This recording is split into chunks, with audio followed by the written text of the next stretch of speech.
Really, it started several years ago, maybe longer than that, and the primary thing that brought me and my colleagues in on this research was our concern about potentially losing a really valuable class of insecticide, the neonicotinoids. We use them quite a bit in cotton. We use them as seed treatments in really all our crops in the South, and they were getting a lot of negative press. And we felt like some of the press maybe was more press than science. So we had some concerns that we might lose that valuable class of insecticides. There was concerns that it may have negative impacts on honeybees, which as entomologists concerns us as a group. So we wanted to investigate that problem. You know, my research until this year hasn't really directly looked at colony health.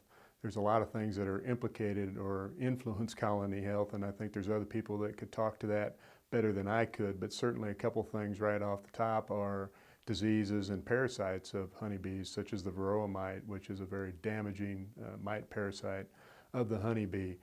Things like loss of foraging habitat is very important as well. So there's some people that have outlined all those factors, and there's many of them, 10 or 12 really important factors that influence colony health, of which insecticide exposure is one potential negative thing.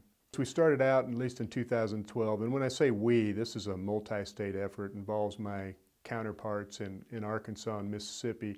And the first thing we did in 2012 was really try to assess the concentrations of these neonicotinoid insecticides stemming from seed treatments and how that influences concentrations of insecticide in pollen and nectar. And of course, that's what the bees are foraging on. And so really what we did is a bunch of experiments to try to figure out, using our standard seed treatment rates, what is showing up in the pollen and nectar of cotton and corn and soybean.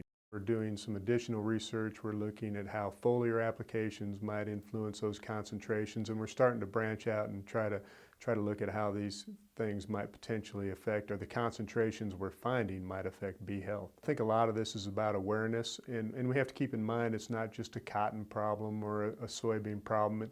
It also influences production in vegetables where they may actually use bees intentionally for pollination. So one of the things we need to be aware of is that if bees are present, we want to reduce the risk. Now, there's no way you can eliminate all the risk when you're spraying insecticides that you might have some negative effects on bees. That's been a reality for a long time, but we can do better.